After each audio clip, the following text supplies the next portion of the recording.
କେହି କେବେ ଭାବିନଥିଲେ ଯେଉଁ କଣ୍ଠ ଦିନେ ଲକ୍ଷ ଲକ୍ଷ ହୃଦୟରେ ସୁରର ଲହରୀ ଖେଳାଉଥିଲା ସେହି କଣ୍ଠ ଏତେ ନୀରବରେ ଚିରଦିନ ପାଇଁ ଶୋଇଯିବ। ଆମେ ତାଙ୍କ ହସ ଦେଖିଥିଲେ, ତାଙ୍କ ସଫଳତା ଦେଖିଥିଲେ, କିନ୍ତୁ କେହି ଜାଣିନଥିଲେ ସେହି ହସ ପଛରେ ଯେ ଲୁହ କେତେ ଅକୁଆ ଯନ୍ତ୍ରଣା ଲୁଚି ରହିଥିଲା।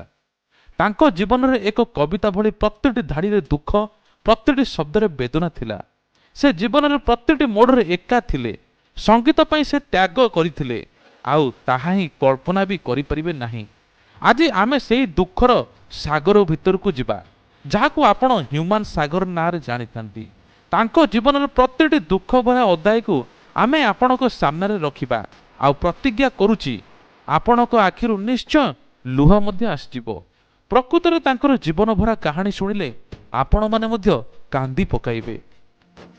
ତା ପୂର୍ବରୁ ଆପଣମାନେ ଯଦି ହ୍ୟୁମାନ ସାଗରଙ୍କର ଫ୍ୟାନ୍, ହ୍ୟୁମାନ ସାଗରକୁ ଭଲ ପାଆନ୍ତି, ତାଙ୍କ ଗୀତ, ତାଙ୍କ ପରଫର୍ମାନ୍ସ ଆପଣଙ୍କୁ ଭଲ ଲାଗେ, ଭିଡ଼ିଓଟିକୁ ଲାଇକ୍ କରି ଓମ୍ ଶାନ୍ତି ବୋଲି ଲେଖିଦେବେ, ଯାହାଫଳରେ ତାଙ୍କ ଆତ୍ମାର ସଦ୍ଗତି ମଧ୍ୟ ହେବ। ଟିଟଲାଗଡ଼ର ପୁରୁଣା ଘରର ଦୃଶ୍ୟ। ଛୋଟ ପିଲା ହ୍ୟୁମାନ ଲ୍ୟାମ୍ପ ଆଲୁଅରେ ବସି ବାପାଙ୍କ ସହିତ ଗୀତ ଗାଉଥାଏ। ଆଉ ଘର ତାଙ୍କର ଥିଲା ବଲାଙ୍ଗୀର ଜିଲ୍ଲାର ଟିଟଲାଗଡ଼ରେ। 1990 ମସିହା ଏକ ସଙ୍ଗୀତ ପ୍ରେମୀ ପରିବାରରେ ଜନ୍ମ ନେଲେ ହ୍ୟୁମାନ। ଘରେ ଦରିଦ୍ରତା, ଅଭାବ ଅନଟନ ଲାଗି ରହୁଥିଲା, କିନ୍ତୁ ସଙ୍ଗୀତର ସ୍ୱର ଏବେ ବି କମି ନଥିଲା। ବାପାଙ୍କ ରାଗ, ମାଙ୍କ ଲୋକଗୀତ, ଏହି ସବୁ ହିଁ ଥିଲା ହ୍ୟୁମାନଙ୍କର ପିଲାଦିନର ସବୁଠାରୁ ବଡ଼ ସମ୍ପତ୍ତି। ସେ ଛୋଟବେଳୁ ହିଁ ସ୍ୱପ୍ନ ଦେଖୁଥିଲେ, ଦିନେ ମୁଁ ବି ଏହି ସଙ୍ଗୀତକୁ ନେଇ ବହୁତ ବଡ଼ ହେବି ଆଉ ଲୋକଙ୍କ ହୃଦୟକୁ ଛୁଇଁବି। ବାପା ମା ଚାହିଁଥିଲେ ପୁଅ ଭଲ ପାଠ ପଢ଼ି ଏକ ଚାକିରି କରୁ। ସେମାନଙ୍କ ସ୍ୱପ୍ନ ସାକାର କରିବା ପାଇଁ ହ୍ୟୁମାନ ବହୁତ କଷ୍ଟ କରି ପାଠ ମଧ୍ୟ ପଢ଼ିଲା। ଭଲ ଷ୍ଟୁଡେଣ୍ଟଟିଏ, ଆଉ MBA ପାଠ୍ୟକ୍ରମରେ ନାମ ଲେଖାଇଲେ। କିନ୍ତୁ ତାଙ୍କର ଥିଲା ଗୀତ ଗାଇବା। ତାଙ୍କର ସ୍ୱପ୍ନ ଥିଲା କେମିତି ଷ୍ଟେଜରେ ଚଢ଼ି ଗୀତ ଗାଇବା। ହଜାର ହଜାର ଲୋକ ତାଙ୍କ ଗୀତ ଶୁଣି ବହୁତ ଖୁସି ହେଉଥିବେ, କରତାଳି ମାରୁଥିବେ। କିନ୍ତୁ କୌଣସି ଏକ ବଡ଼ କମ୍ପାନୀର ଉଚ୍ଚ ଅଧିକାରୀ ହେଲେ ନାହିଁ, ବଡ଼ ଦରମା ପାଇଲେ ନାହିଁ। କିନ୍ତୁ ବିଧାତା ତାଙ୍କ ପାଇଁ କିଛି ଅଲଗା ଲେଖିଥିଲେ। MBA କଲେଜରେ ହ୍ୟୁମାନଙ୍କ ଚିନ୍ତିତ ଚେହେରା। ବହି ଖାତା ଦେଖୁନଥିଲେ, ଇଚ୍ଛା ନଥିଲା ପାଠ ପଢ଼ିବା ପାଇଁ। MBA ପାଠପଢ଼ା ଚାଲିଥିଲା ସତ, ହେଲେ ହ୍ୟୁମାନଙ୍କ ମନରେ ସବୁବେଳେ ସଙ୍ଗୀତର ଝଙ୍କାର। ସେ ରାତିରେ ପଢ଼ିବା ବଦଳରେ ପ୍ରାକ୍ଟିସ୍ କରୁଥିଲେ, ଦିନରେ କ୍ଲାସ୍ କରିବା ବଦଳରେ ସଙ୍ଗୀତ ବିଷୟରେ ଚିନ୍ତା କରୁଥିଲେ। ତାଙ୍କୁ ଲାଗୁଥିଲା ଏହି MBA ଡିଗ୍ରୀ ତାଙ୍କ ଆତ୍ମାକୁ ବନ୍ଧକ କରି ରଖିଛି। ଦିନେ ଏକ ସାହସିକତା ନିଷ୍ପତ୍ତି ନେଲେ। ସେ MBA ପାଠ୍ୟକ୍ରମ ଅଧାରୁ ଛାଡ଼ିଦେଲେ। ଭାବନ୍ତୁ ତ, ଆଜିର ସମାଜରେ ଯେଉଁଠି ପିଲାମାନେ ଗୋଟିଏ ଭଲ ଡିଗ୍ରୀ ପାଇଁ ବର୍ଷ ବର୍ଷ ଧରି ସଂଘର୍ଷ କରନ୍ତି, ସେଠାରେ ହ୍ୟୁମାନ ନିଜର ଏକ ସୁନେଲି ଭବିଷ୍ୟତ ସଙ୍ଗୀତ ପାଇଁ ବଳିଦାନ ଦେଲେ। ଘରେ ବାପା ମା ଦୁଃଖିତ ହେଲେ, ଲୋକେ ପାଗଳ ବୋଲି କହିଲେ।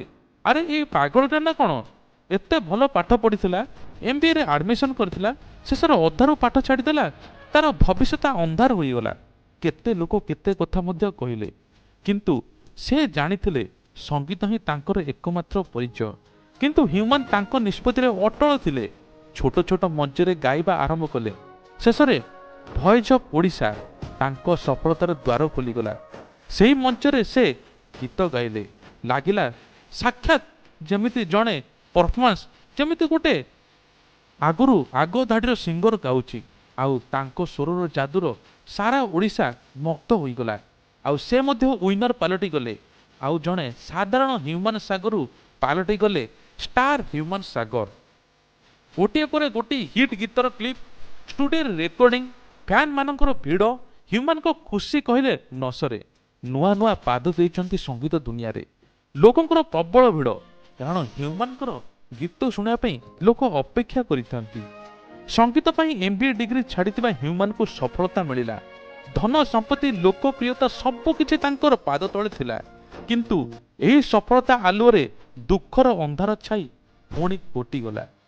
ହ୍ୟୁମାନ ବହୁତ ଖୁସି ଥିଲେ, କାହିଁକି ନା ସେ ଚାହୁଁଥିଲେ ଲୋକଙ୍କୁ ପ୍ରତି ମୁହୂର୍ତ୍ତରେ ଏଣ୍ଟରଟେନମେଣ୍ଟ କରିବା, ଲୋକଙ୍କୁ ଦୁଃଖରୁ କେମିତି ଖୁସିକି ଆଣିବା। ଲୋକଙ୍କର ଜୀବନ ସହିତ ସେ ଗୀତ ଏମିତି ଲାଗୁଥିଲା ଜୀବନ୍ତ ଭଳି ଲାଗୁଥିଲା। କିଛି କିଛି ୟୁଥ୍, କିଛି ପିଲାମାନେ ମଧ୍ୟ ତାଙ୍କ ଗୀତ ଶୁଣି ମଧ୍ୟ ବହୁତ କିଛି ଆଗକୁ କରିଛନ୍ତି, ବହୁତ କିଛି ଭାବିଛନ୍ତି। କିନ୍ତୁ ଏହି ସଫଳତା ଆଲୁଅରେ ଦୁଃଖର ଅନ୍ଧାର ବି ଛାଇ ହୋଇ ରହିଗଲା। प्रथमे से निज प्रिय बापा को हराइले, जो बापा संगीत पई तांको प्रेरणा देइथिले चिरदिन पई चली गले। ह्यूमन को भितरु पूरा भांगी पड़िले। से भाबिले मोर ऊपर छात चली गला। सतरे बापा सिना किछि कहु नथिले, किंतु छात भली रहिथिले। एते कम बयस रे बापा चली गले, कौन बा करिबे? सेई दुखरु से मुकुली नथिले। पुणी आउ एक वज्रपात होला। ताको प्रिय भाईंकर मध्य मृत्यु होईगला। गोटिए परे गोटिए झटका ताको असहाय करिदेला। मांकर मुह को चाही निजर भविष्यत एवं परिवार को देखी से चुप रहिले। भीतर कोह को चापी स्टेज ऊपर को मध्य गले। लोकों को हसाइबा, एंटरटेनमेंट करिबा, मनोरंजन करिया पई निज भीतर दुख को लुचाई मंचरे सब बेले हसुथिले एवं गाउथिले। हेले माइक पछरे थिबा सेई मनीषर आखिर लुह थिला, छातीरे जंत्रणा थिला। सेई जंत्रणर प्रतिध्वनि तांको गीतर स्वर भाबरे सुना जाउथिला। बेले बेले एमिति सैड गीत गाउथिले, सेतिरे मजी जाउथिले दर्शक। सतरे जेमिति ह्यूमन सागर सहित सेमिति किछि घटिछि, किंतु केही किछि बुझी पार नथिले। काहेकि ना एते खोला मिजाज, एते एंटरटेनमेंट, एते कॉमेडी करिबा पिला ताहा भितरे केते कोह अछि केही भी जानि नथिले। आउ हठात से भल पाई बसिले तांकर सहकर्मी को। तांको ना मध्य आपण माने जानिथिबे। धीरे धीरे तांकर बाहागर मध्य हेला। आउ भल चलीथिला संसार 2017 मसीहारू। सेही समय ह्यूमन भाबिले मो जीवनर सब खुशी मिली गला। काहेकि ना से जहा भाबिथिले सब किछि हेला। तांकर जणे बंधु भलिया से निज स्त्री की भाबुथिले। बहुत हस खुशी रे चलीथिला, काहेकि ना दुहे दुही को बहुत भल पाउथिले। तबे ये मध्य बेसी दिने रहिला नाही। भांगी गला संसारर स्वप्न। झियो ओ स्त्री सहित ह्यूमन खुशीर झलक धीरे धीरे दूरे हेबार लागिला। किंतु भाग्यर खेल एतिकिरे सरी नथिला। एही सब दुख परे आसीगला तांको जीवनर सबुठु बड़ वज्रपात। पारिवारिक कलहरे तांको जीवन को पूरा छारखार करदेला। जो स्त्री अति भल पाउथिले, से जो झियो को निज जीवन बोली भाबुथिले, आउ सबु स्वप्न तांको सेठी छाड़ी चलीगला। तेबे बाहागर किछि दिन पर झियो होइतिला। सेही समय मध्ये ह्यूमन भाबिथिले मो जीवन सब खुशी पळे आसिला। झियो को भविष्यत, झियो को भविष्यत पई केते कोन चिंता करिथिले, आ तांको सबु स्वप्न तांको छाड़ी चली गले। भाबंतु तो जो बापा निज झियो को गोटे दिन न देखी रही पारु नथिले, आज से दूररू मात्र तार फोटो देखी कांदुथिले। प्रति राति झियोर ना धरी उठी पड़ुथिले, कोଳରେ धरिबाकू चाहुथिले, किंतु खाली कोठरी चारि कांथ छड़ा तांको देखिबाकू केही नथिले। सेपटे मैनेजर को फोन, सेपटे अन्य मान को फोन, चल आज प्रोग्राम अच्छी, काली प्रोग्राम अच्छी, एई डेट रे प्रोग्राम अच्छी। सब कोह जंत्रणा को छापी स्टेज ऊपर चढ़ती, गीत गाती, लोक को एंटरटेनमेंट करती। लोक मैंने गाँ गहली कथबार्ता हमें, अमक तारिख दिन ह्यूमन सागर आसब, गीत गायब, आज ये टिकेटा नेबा, एमती कहते समस्त मन मन खुशी हमें ह्यूमन सागर आसब, किंतु मन भितर केते कोह केते जंत्रणा को चापी रखी रही। लक्ष लक्ष लोक मध्य ताकू पागल बोली कहते, किंतु गीत पई पागल कहते, जे कि गीत पई सब किछि करि दैथिले। सेई स्टार घरे एका थिले, असहाय थिले, ताकू बुझिया पई, तांको दुख सुनिया पई केही नथिले। एही एकाकीपण, एही विरह तांको भितरु भितरु खाई गला। तांको मन में कष्ट कमाइबा पई से मद सिगरेट को साथी कले। से जानिथिले जे किछि समय पई हुए तो मु एसबु भूली जीवी, किछि समय पई मते शांति मिलिबो, मु कोनोसी प्रकार एते सही पारु नाही। किंतु लोकंकर आगरे एते पॉपुलर होई जाइथिले जे से काहाउ किछि कहि पर नथिले, पाखरे मते साथी टिए नथिले। किंतु किछि दिन हबो लोके कहउछन जे से सब किछि छाड़ी दैथिले, सब निशा द्रव्य छाड़ी दैथिले। निशा समस्ते कहते निशा करी करी आज जीवन गला, किंतु ता भितरे केते कष्ट थिला से ही निजे जानिचंती। आउ एई कष्ट से काहाकू कहि पर नथिले, काहाकू कहिले बा लाभ कोन? लोक टाही टापरा करिवे, न्यूज रे बाहरिबो, सोशल मीडिया रे बाहरिबो, तेणु से निज कोह को चापी रखुथिले। डिप्रेशन तांको धीरे धीरे मृत्यु आड़क ठेली दउथला। आउ रोगाक्रांत होई ह्यूमन को चेहरा पूरा पतला मलिन पड़ी जाइथिला। लोक माने देखुथिले निशा ଏବଂ ମଦ ପଦ ପିଇ ଏମିତି ଅବସ୍ଥା ହୋଇଛି। ତେବେ ଗୀତ ଗାଉ ଗାଉ ବେଳେ ବେଳେ ଛାତି ଧରି ବସି ପଡ଼ୁଥିଲେ, କେତେବେଳେ ସ୍ୱର ମଧ୍ୟ ବାହାରୁ ନଥିଲା। 2-3 ଥର କହୁଥିଲେ, କେହି କିଛି ବୁଝିପାରୁନଥିଲେ। ହୁଏତ ତଣ୍ଟି ଲାଗିଥିବ, ହୁଏତ କ'ଣ ହୋଇଥିବ, କିନ୍ତୁ ଭିତରେ ଏତେ ଯନ୍ତ୍ରଣା ତାଙ୍କ ଶରୀରକୁ ଧୀରେ ଧୀରେ ଖାଉଥିଲା। ମାନସିକ ଚିନ୍ତା, ବିରହ, ଅତ୍ୟଧିକ ପରିଶ୍ରମ ତାଙ୍କ ଶରୀରକୁ ପୁରା ଦୁର୍ବଳ କରିଦେଇଥିଲା। ସେପଟେ ମ୍ୟାନେଜରଠୁ ଆରମ୍ଭ କରି ସମସ୍ତେ ତାଙ୍କୁ କହୁଥିଲେ ମେଡ଼ିସିନ ଖାଅ, ଆଉ ଏପଟେ ମେଡ଼ିସିନ ଖାଉଥିଲେ କି ନାହିଁ ସେ ମଧ୍ୟ ଜାଣିଥିବେ। କାରଣ ଗୋଟିଏ ଥିଲା ଡିପ୍ରେସନ ଚିନ୍ତା, ମୁଁ ଏକା କ'ଣ କରିବି, ମୋ ପାଖରେ କେହି ନାହାନ୍ତି, ମୋ ଭବିଷ୍ୟତ କିଏ?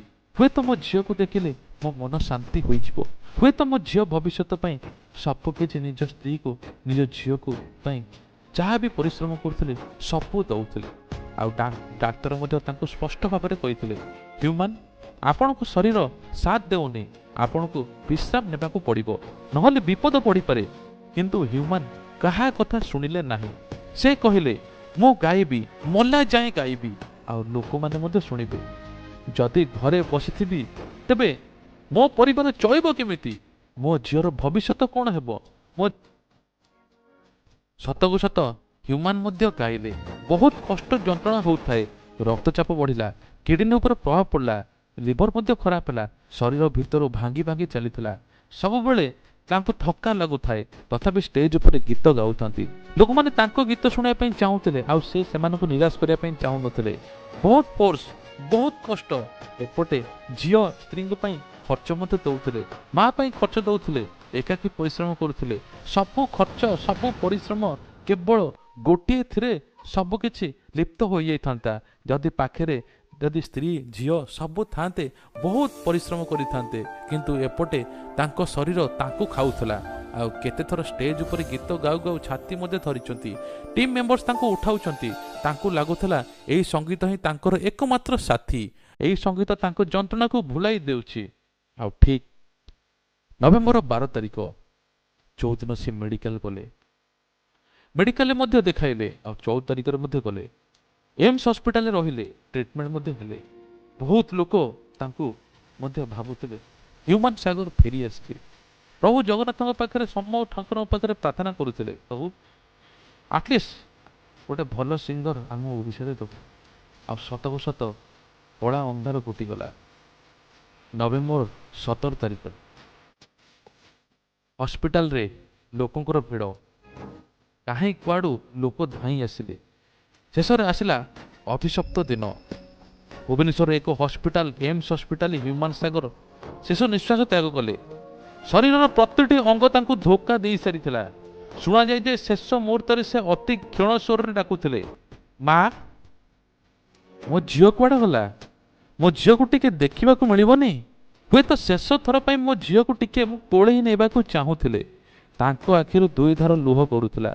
ସେହି ମୁହୂର୍ତ୍ତରେ ଇସିଜି ମେସିନର ଶବ୍ଦ ହଠାତ୍ ବନ୍ଦ ହୋଇଗଲା। ସବୁକିଛି ଶାନ୍ତ ହୋଇଗଲା। ମାତ୍ର 34 ବର୍ଷ ବୟସରେ ଓଡ଼ିଶାର ଏକ ଅମୂଲ୍ୟ ରତ୍ନ ଆଖି ବୁଜିଦେଲା।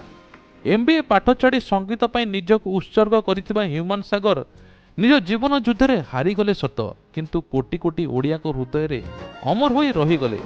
ଆଜି ବି ଯେବେ ବର୍ଷାର ଝରକା କାଚରେ ଆସି ଲାଗେ କିମ୍ବା କୌଣସି ପ୍ରେମୀ ଯୁଗଳ ହୃଦୟ ଭାଙ୍ଗେ, ତେବେ ତାଙ୍କ କୋଠରୁ ବାହାରୁଥିବା ପ୍ରତିଟି ଶବ୍ଦ ପବନରେ ଭାସି ଆସେ, ଭୁଲିଗଲୁ ତୁ ମୋତେ। ଆଉ ତାଙ୍କ ମୃତ୍ୟୁ ହୁଏତ ଆମ ପାଇଁ ଏକ ପ୍ରଶ୍ନ ଛାଡ଼ିଗଲା, କିଏ ଦାୟୀ ତାଙ୍କ ଏହି ଅକାଳ ମୃତ୍ୟୁ ପାଇଁ? ସମୟ, ନା ସମାଜ, ନା ସେହି ଏକାକୀପଣ, ନା ବିଦାୟ ବନ୍ଧୁ? ଯୁଗ ଯୁଗ ପାଇଁ ତୁମ ସ୍ୱର ଅମର ରହୁ ବିଦାୟ ବନ୍ଧୁ, ଓମ୍ ଶାନ୍ତି। ଆଉ ତାଙ୍କର ଗୋଟିଏ କଥା ଥିଲା, ମା ତୋ ବିନା ମୁଁ ରହିପାରିବିନି। ଏମିତି ବିଭିନ୍ନ ପ୍ରକାର ଗୀତ ଅଛି, ଯାହାକି ଆପଣମାନେ ଶୁଣିଲେ ମଧ୍ୟ ଆଶ୍ଚର୍ଯ୍ୟ ହୋଇଯିବେ, ଆଖିରୁ ଲୁହ ଝରିଯିବ। ଆଉ ଏମିତି ଗୀତ ପାଇଁ ଆପଣମାନେ ନିଶ୍ଚିନ୍ତ ଲଭ୍ ୟୁ ମା ଲେଖିଦେବେ କମେଣ୍ଟରେ। ତା ସହିତ ହ୍ୟୁମାନ ସାଗରଙ୍କ ଗୀତ କେମିତି ଲାଗେ କମେଣ୍ଟ କରି ଜଣାଇଦେବେ। ଓମ୍ ଶାନ୍ତି।